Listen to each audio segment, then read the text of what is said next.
Hello students, आज हम पढ़ेंगे क्लास 9th का चैप्टर साउंड। सो बेसिकली ये चैप्टर आपके फिज़िक्स के पोर्शन में आता है। आज हम इसे अच्छे से समझेंगे।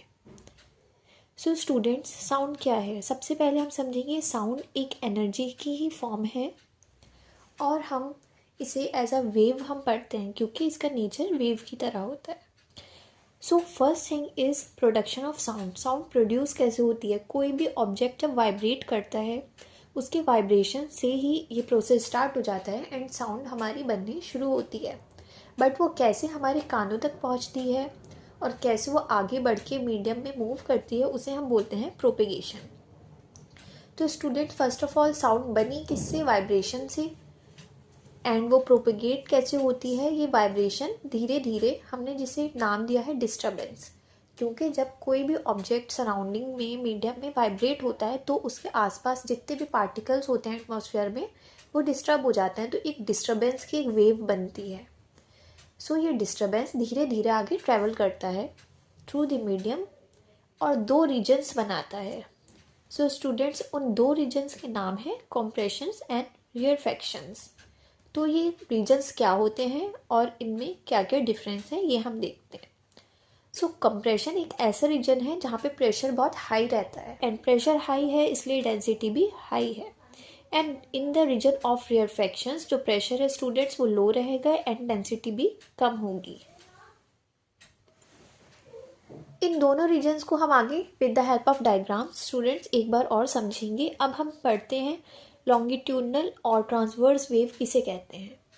सो स्टूडेंट्स, दो टाइप की वेव्स हैं जो आपको पढ़नी है सिलेबस में, बट उसमें भी आपको डिटेल में लॉन्गिट्यूडनल वेव पढ़नी है बिकॉज जो साउंड वेव है वो लॉन्गिट्यूडनल के अंडर में ही आती है।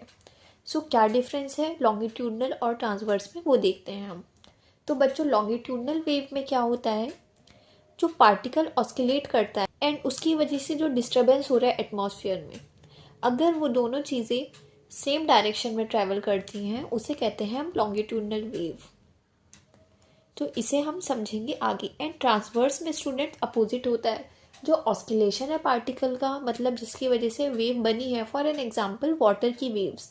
जैसे हम किसी भी पॉन्ड के अंदर जब पेबल थ्रो करते हैं तो हमने ऊपर से थ्रो किया एंड जो पार्टिकल ऑस्किलेट हुए हैं वो ऊपर नीचे हुए हैं, बट जो डिस्टर्बेंस है हमें देखने के लिए मिलता है वाटर की वेव्स का, वो कुछ ऐसे ऐसे मिलता है सराउंडिंग में।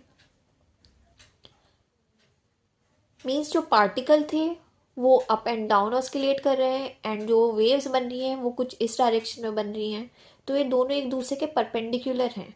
सो इस टाइप से जो भी वेव्स फॉर्म होती हैं उन्हें हम ट्रांसवर्स वेव्स बोलते हैं एंड इसका एग्जांपल है वाटर वेव्स। बस आपको इतना ही लर्न करना है, अदरवाइज हम लॉन्गिट्यूडनल के बारे में डिटेल में पढ़ रहे हैं बिकॉज साउंड वेव जो है वो हमारी लॉन्गिट्यूडनल वेव है।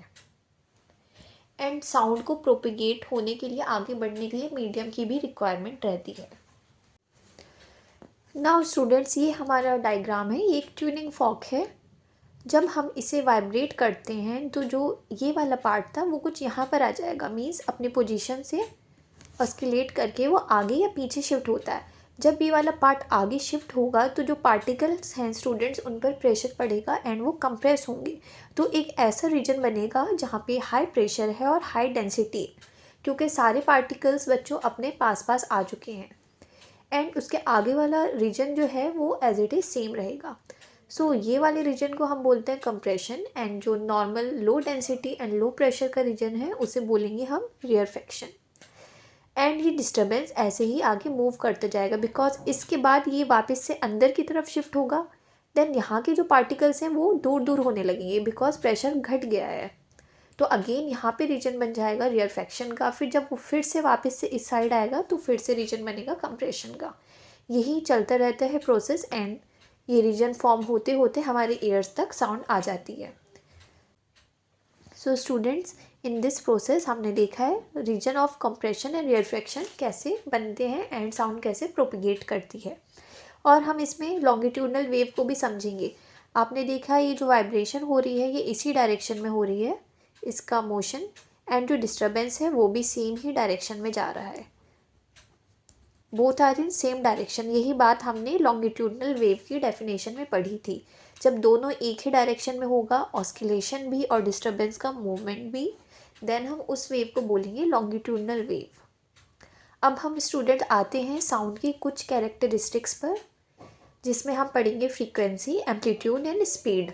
सो स्टूडेंट सबसे पहले हम इस डायग्राम को समझेंगे। ये वेव का रिप्रेजेंटेशन है। इसमें जो ये अपर पार्ट होता है इसे हम कहते हैं स्टूडेंट क्रेस्ट, एंड इसे लोअर पार्ट को ट्रफ।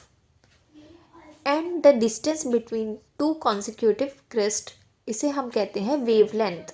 यहाँ से लेकर यहाँ तक का जो भी डिस्टेंस होगा उसे हम बोलते हैं स्टूडेंट्स वेव लेंथ, या फिर हम नीचे से भी उसे मेजर कर सकते हैं, सिमिलर ही बात है।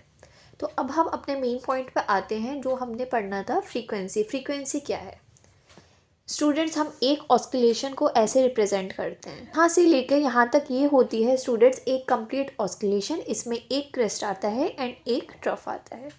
नाउ जब हमने ऐसा डायग्राम बनाया है कुछ इस तरीके से, तो आप इजीली देख के बता सकते हैं इसकी जो फ्रीक्वेंसी हुई है ये है 2, मीन्स वो 2 बार ऑस्किलेट किया है। फ्रीक्वेंसी का यही मतलब है स्टूडेंट्स। फ्रीक्वेंसी को हम स्टूडेंट्स स्मॉल f या फिर 1/t से भी डिनोट करते हैं, एंड इसका यूनिट होता है हर्ट्ज़।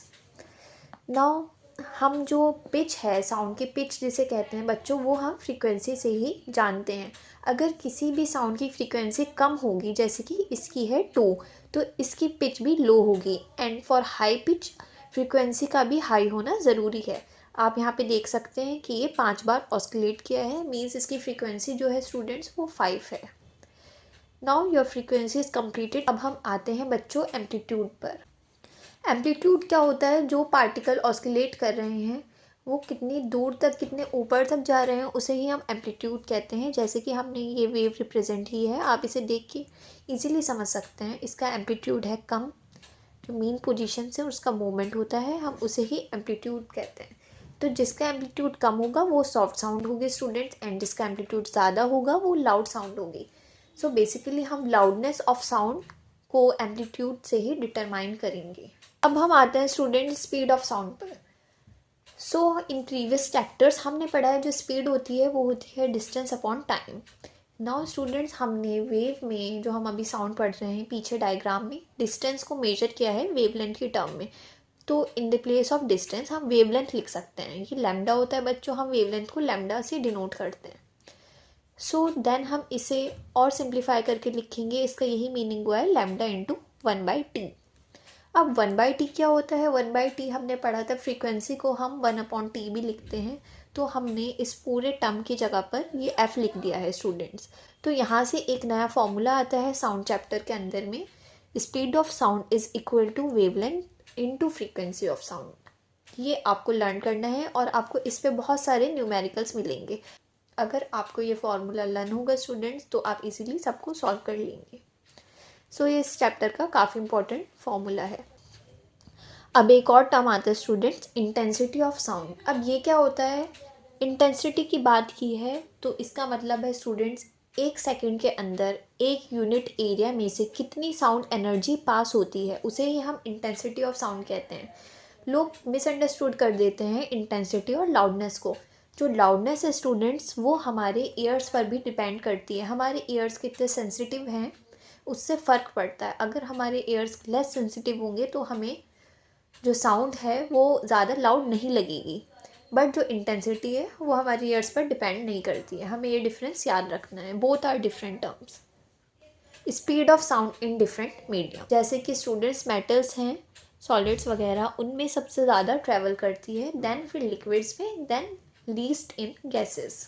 बिकॉज स्टूडेंट्स आपको पहले लग रहा होगा शायद गैसेस में सबसे फास्ट ट्रैवल करती हैं, बट ऐसा नहीं है। मेटल्स में मीन सॉलिड्स में सबसे फास्टेस्ट ट्रैवल करती है साउंड, बिकॉज उनके पार्टिकल्स जो हैं वो बहुत पास होते हैं और इजीली उनमें से ट्रैवल कर जाती है sound. Now our topic is hearing range. ये हम फ्रीक्वेंसी के हिसाब से समझते हैं स्टूडेंट्स।